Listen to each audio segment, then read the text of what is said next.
بسم الله الرحمن الرحيم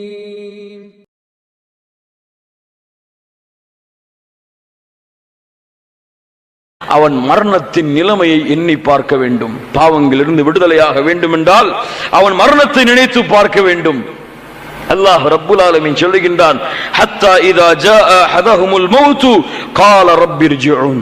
ஒவ்வொரு மனிதனுக்கும் மரணம் அடைந்தால் அவன் சொல்லுவான், யா அல்லாஹ் ரப்பி ர்ஜிஊன். பாவி சொல்லுவான், என்னை திருப்பி அனுப்பு யா அல்லாஹ், இந்த பூமிக்கு மீண்டும் இந்த பூமிக்கு அனுப்பு. லஅல்லி அஅமலு ஸாலிஹன் ஃபீமா தரக்த். நான் விட்டு வந்த அமல்களை செய்து வந்து விடுகிறேன் யா அல்லாஹ். கல்லா இன்னஹா கலிமத்துன் ஹுவ காயிலுஹா வ மின் வராஇஹிம் பர்ஸഖுன் இலா யௌமி யுபஅஸூன். அந்த வார்த்தை வெறும் பேச்சுதான். அல்லாஹ் அவனுக்கும் இந்த உலகத்திற்கும் இடையிலே பர்ஸഖ் என்ற திரையை அல்லது கபருடைய வாழ்க்கையை அல்லாஹ் வைத்திருக்கிறான். மீண்டு வர முடியாது. இதை எண்ணி பார்த்து நல்ல அமல்களை செய்தால், ஒரு தொழுகையை விடும் பொழுது, நாளை ஒருவன் உதாரணமாக இஷாவுடைய தொழுகையை விடுகிறான்.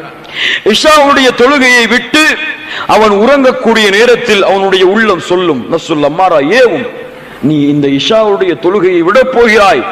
காலையில் தொழுகாமல் இருக்கும் பொழுது உன்னை மரணம் வந்தடைந்தால் என்ன செய்வாய் என்று கேட்கும். யாரும் காலை ஃபஜ்ருடைய தொழுகையை தொழாமல் தூங்கிக் கொண்டிருப்பான். உள்ளம் கேட்கும், நீ தொழாமல் காலை சூரியன் உதித்து விட்டால், அந்த நேரத்திலே அல்லாஹ் உன்னுடைய உயிரை கைப்பற்றி விட்டால் உன் நிலைமை என்ன என்று கேட்கும். அவன் அதை எடுத்துக்கொண்டு நன்மையின் பக்கம் விரைந்தால் இந்த மரணத்தின் நினைவின் காரணமாக அவன் பாவத்திலிருந்து விடுபடுவான். அடுத்ததாக, பாவத்தை நினைவு கூறக்கூடிய அந்த அடியான் தன்னுடைய மரணத்தின் முடிவை எண்ணி பார்க்க வேண்டும்.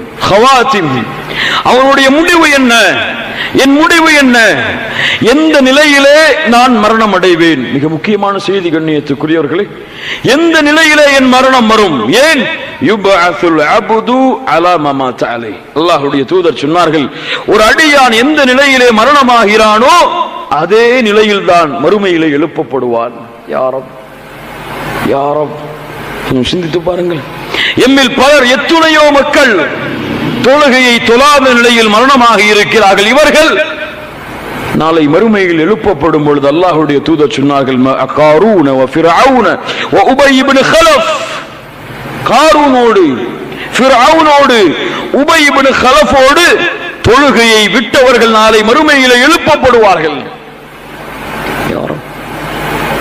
எந்த நிலையிலே மரணமானானோ அதே நிலையில் தான் மறுமையிலே எழுப்பப்படுவான். யாருக்கு தெரியும்? அல்லாஹ்வுடைய தூதர் முஹம்மது ரசூலுல்லாஹ் ஸல்லல்லாஹு அலைஹி வஸல்லம்